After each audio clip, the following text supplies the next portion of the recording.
జై తెలంగాణ. తెలంగాణ ఆవిర్భావ దినోత్సవ శుభాకాంక్షలు. ప్రతి ఒక్క నా తెలంగాణ మిత్రులకి, అన్నకి, తమ్మునికి, అక్కలకి, చెల్లెలకి అందరికీ నా శుభాకాంక్షలు. అసలు ఈ ఆవిర్భావ దినోత్సవం ఎందుకు జరుపుకుంటున్నాం? 60 ఏళ్ళు తెలంగాణ కొందరు రాజకీయ నాయకుల వల్ల అణచివేయబడ్డది, మోసగించబడ్డం, దగా చేయబడ్డం, మన నిధులు వలసపోయినాయి, మన నీళ్లు తీసుకెళ్ళిపోయారు, మన ఉద్యోగాలు తీసుకెళ్ళిపోయారు. తెలంగాణ విపరీతంగా దోపిడీకి గురైంది ఈ 60 సంవత్సరాలు.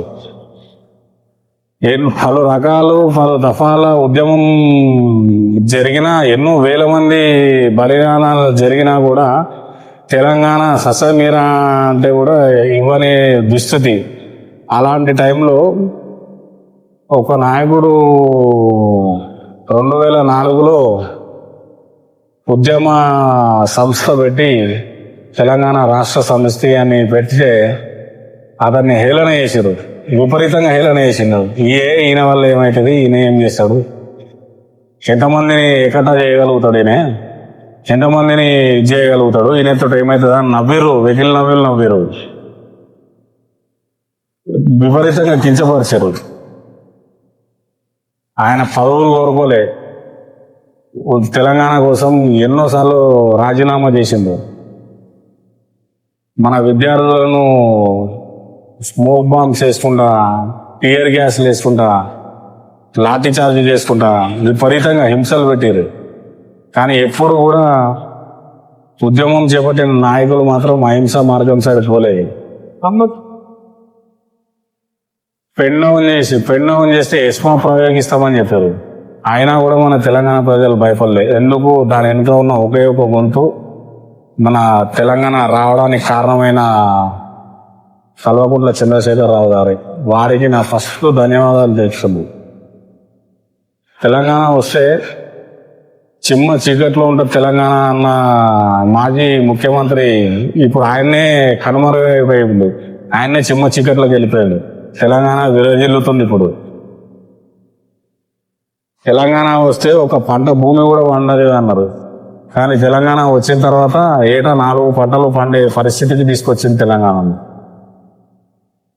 ఏదో మేము డెవలప్ చేసినాము, హైటెక్ సిటీ తీసుకొచ్చినాము, మేము సాఫ్ట్వేర్ని డెవలప్ చేసినాము, అది చేసినాము, ఇది చేసినాము అని చెప్పుకునే నాయకులంతా వాళ్ళు పోయిన తర్వాత కూడా హైటెక్ సిటీ కాకుండా దానికి మించిన సిటీ డెవలప్ అయింది కదా హైదరాబాద్లో. అది మీరు తీసుకురాలేదండి. గ్లోబల్ మార్కెట్లో హైదరాబాద్ అనేది ఐటీ రంగంలో ది బెస్ట్ ప్లేస్ అని తెలవడం వల్ల హైదరాబాద్లో ఐటీ అనేది ఎస్టాబ్లిష్ అయింది. ఏదో మీ తెలుగు వాళ్ళను మీరు ఇంజనీరింగ్ చేసి, గ్రాడ్యుయేషన్ చేసి, మీరు సైన్స్ రీసెర్చ్ చేసి ఇక్కడ పెడితేనే డెవలప్ అవుతుంది అని అంత తెలివి మీకు అయితే లేదని నేను అనుకుంటున్నా.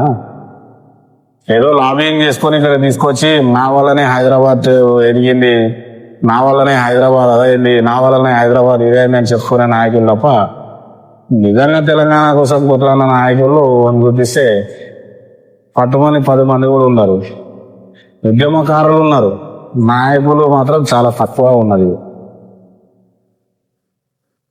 ఇప్పుడు ఉన్న ప్రభుత్వంలో చెప్పుకుంటాం. ఆ రోజు మేము ఢిల్లీలో కూర్చొని సోనియా గాంధీతో మాట్లాడండి, ఇచ్చేయండి మేడం, లేకపోతే కాంగ్రెస్ పరిస్థితి గడిబిడి అయిపోతుంది, అదైపోతుంది, ఇది అయిపోతుంది అని చెప్పుకొని తిరిగే నాయకులను కూడా మనం చూస్తున్నాం ఇప్పుడు.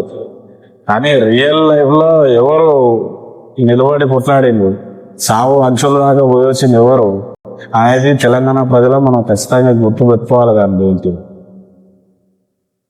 మన ఆస్తులను, మన ఉద్యోగాలను, మన నీళ్ళని, మన నిధులను అన్నీ మళ్లించేసి తెలంగాణను భ్రష్టు పట్టించేసారు. అట్లాంటి తెలంగాణను ప్రతి సెక్టార్లో నెంబర్ 1గా 10 ఏళ్ళలో తీసుకొచ్చిన నాయకుడు మన కేసీఆర్ గారు.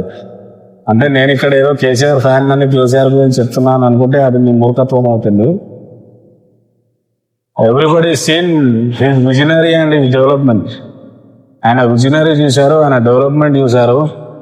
ఎవడు పడితే వాడు నేను ఆయన ఫామ్ హౌస్లో వండుకుంటాడు, ఫోటో వేస్తాడు, అది ఇది అని మాట్లాడతారు. ఆయన ఫామ్ హౌస్లోనే ఉంటే తెలంగాణ ఇంత డెవలప్మెంట్ అయింది. మరి ఇప్పుడు రోడ్ల మీద తిరుగుతున్నారు కదా ముఖ్యమంత్రులు, మరి ఏం డెవలప్మెంట్ సాధించారు చూపెట్టారు. వాడు కూడా ఫుట్బాల్ ఆడుకున్నాడు వస్తే మీరు 100 కోట్లు ఖర్చు పెట్టాడు. మీరేదో రియల్ ఫుట్బాల్ లెక్క నిక్కర్లు వేసుకొని ఫుట్బాల్ ఆడదండి.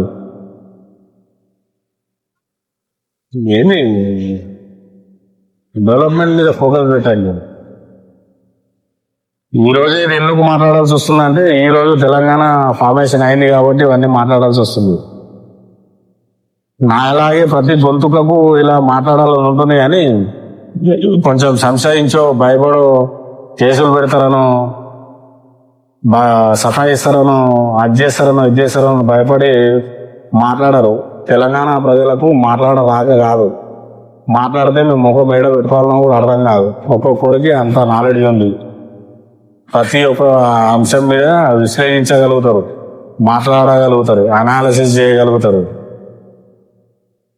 నేను తెలంగాణ ప్రజలను కోరుకునేది ఒకటే, ఇప్పుడు ప్రస్తుత రాజకీయాల్లో జరుగుతున్న ప్రతి ఒక్క అంశాన్ని గట్టిగా విశ్లేషించి మళ్ళొచ్చే ఎలక్షన్స్లో ఎవరికి మనం ఓటు వేస్తే తెలంగాణ మళ్ళీ డెవలప్ అవుతుంది అనేది ఆలోచించుకొని మీరు ఓటు వేస్తే బాగుంటుందని నేను కోరుకుంటున్నాను.